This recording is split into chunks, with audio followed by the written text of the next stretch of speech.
what we want to talk about now is the benefits of a database management system. So we saw disadvantages of a file-based system. We want to see why should we use a database system. What are the characteristics of a database management system that give us those benefits? So there is this video that I would highly encourage you to watch and take notes on, but we're going to talk more about those benefits in the slides. So the first thing we want to know is that managing information is more than just storing the information. So we want to be able to take care of the information so that it works for us and is useful for the tasks we perform. So if I tell you, here are a bunch of books that I want you to manage, just taking these books and putting them in a box is not enough to take care of them. Yes, you'll take care of them, you'll preserve them, but how will I be able to find out what books we have? If they're stacked, if you have 100 books stacked on top of each other in a box, it's not easy finding a book in there. How will I know what books we have? How will I know which books are suitable for a young student and which ones are suitable for like an older person? So managing information means more than just storing the information. You need to take care of it in a way that it's useful for the tasks that we need to perform. And so the database management systems save this information from, of course, being accidentally disorganized. So we want to save the information in an organized manner. And the data that we are saving in the database needs to become accessible and integrated with the rest of the system. So what are some of the things that we want to do with the database system? Because this will help us in designing the database management system. So the first thing that we want to be able to do with the data is be able to sort it. So if I have the names of if I have students in the class, I want to be able to sort them. I might want to be able to sort them by last name. I might want to be able to sort them by major, so I see how many students are in a given major in my class. I want to be able to sort them by a grade, like maybe sort the grades from lowest to highest or highest to lowest to see how many people have an A in the class, how many have a B, how many people are struggling and need help. So just because I have data doesn't mean I always need to look at this data in the same way. I want to be able to look at this data in different ways. So I want to be able to sort it in different ways. I want to do some searching. So when we talk about matching here, we're talking about searching. I want to search for all the students who are graduating in 2020, for example, so that I know who I need to contact and check if they finished all their graduation requirements. I want to be able to calculate values. So on Blackboard, for example, when I enter your grades, I'm entering your grade for every assignment, every classwork, every homework, every exam. There's a column in there that calculates, for example, your total, your weighted total. How is it doing that? So in a database management system, you might want to be running some queries and calculating values. So I calculate how much salary I need to pay all my employees or how much I sold of some products in the last month. So we want to be able to calculate values. We might also want to arrange the data in a certain way. So arranging the data is similar to sorting the data. We might want to skip fields. So if I'm looking at, a lot of columns in Blackboard, sometimes it becomes overwhelming. So maybe I want to hide some columns so that I'm not looking at them. So when I print a report, I only see your first name, last name, and maybe your total weighted grade. So I want to be able to skip or hide some fields. And then we want to be able to run queries and create summaries and reports. This is called aggregation. And maybe you also want to do a link, so that I can have an object that allows you to access data from another table or database. So I want, for example, if I have a table of all my students and maybe they're working outside in a company, I have a link to this company or the data of that company so I can access it. So these are useful operations that can be done with the database management system. So why do we need to use a database? Well, a database can be used by many places. So if you have a website, for example, like Amazon or any website where people create accounts, Well, you might have a database of your registered users. Every user, what is their username? What is their password? Their first name and last name, their age. If you have a company or an organization and they track their customers or clients that work with them, medical records, your doctor might have a database of all your immunization shots that you've took and your blood work and a record of all that. You might have an address book in your email, so you have a list of your contacts, and you might be able to even store more information just besides their email address, like their phone number and address. Or if you think about it on your phone, your contact, you have a contact with a name and then a phone number, and then actually store more information. You can even store notes, airline reservations. So there are many, many uses of databases that we can come up with. So what we want to talk about now is the characteristics and benefits of a database so that we can do all the uses that we just talked about. So number one, the database system needs to be self-describing. What does that mean? When we talk about a database, the database is going to contain a bunch of stuff. Number one, it contains the data that we're storing. So if I have a database of students, it's going to contain the data. In addition to the data, like the student's first name and last name and all that, it's going to contain something called the metadata. The metadata, this is a keyword that we need to know the definition of. Metadata is a description of the data. Now, if you've taken a programming language before, such as Java or C++, you can think of the metadata as the data type of your variables. So when I create a student object or a student class, I think, okay, I need to store a string, which is the first name, a string, which is the last name, and an int, which is the age, and a float, which is the salary, for example, or GPA. So this metadata is that string or int or float or char. So when we're describing a database system, we're going to have to make sure that we describe the metadata of the data, the description of the data. So number one, here I have, for example, a table of employees. I think, okay, what is all the information that I need to store? Well, I need to store an employee number, like their unique ID. I need to store their first name, last name, date of birth, all that. And then I need to think, well, their first name is going to be a varchar, and we're going to talk more about these later. You don't have to memorize them now, but varchar just refers to a string that has 100 characters. Their date of birth is a date. Their unique employee number is an integer. It's a number.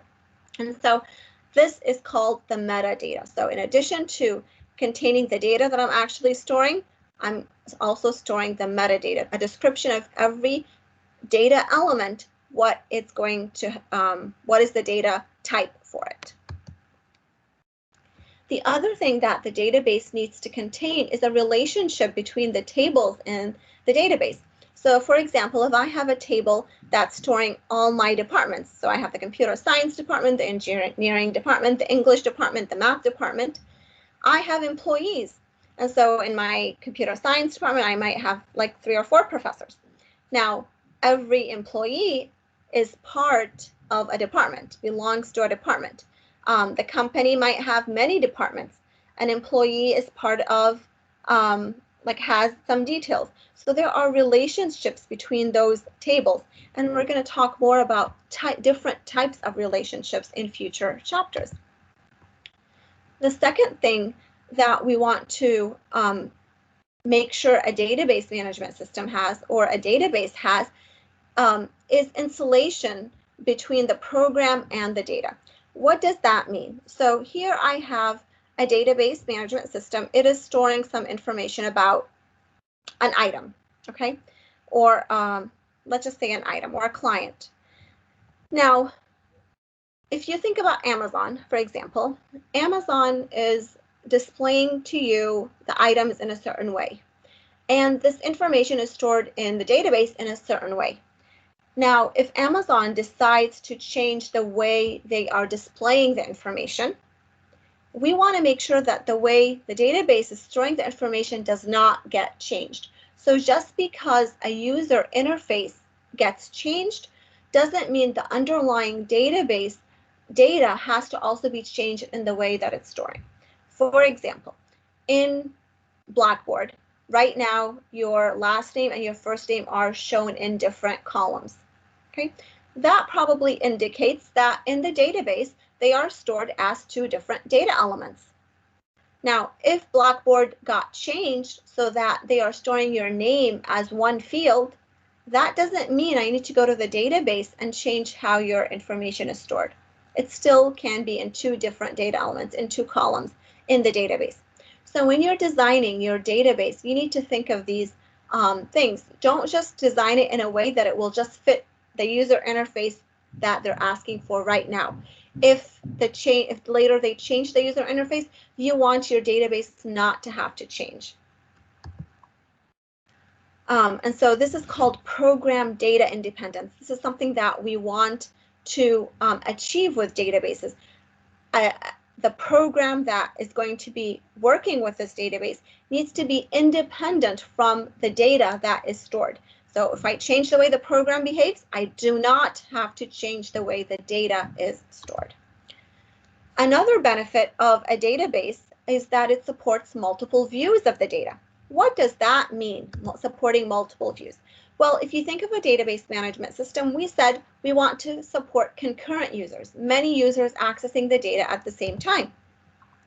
But every user, when they're looking at the data, they might want to see the data in a different way. So for example, if I have information about, courses and information about rooms, I might want to see, for each course, the room that the course is in, and for example, the equipment that is in, and how many people are going to be, or how many seats are in this room.